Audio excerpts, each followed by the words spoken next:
डकायती करबार लगी करुथिले योजना माड़ी बसला पुलिस।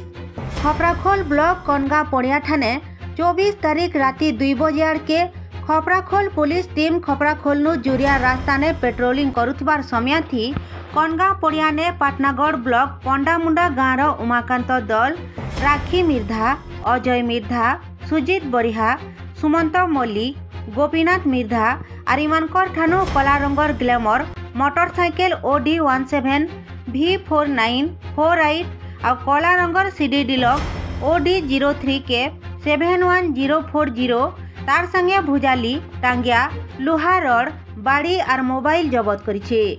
इमान को गिरफ करी खपराखोल थाना ने पचरा उचरा कलाउतारू इमाने धंडा मुंडा शांतिपुर डकायत करवा लगी योजना करुथिले बोली कहिछन। इ बाबदे खपराखोल थाना ने गुटे मामला रुजु करी पाटनागढ़ कोर्ट चालान करा जायछे बोली खपराखोल थाना अधिकारी नरेंद्र छतर सूचना दैछन।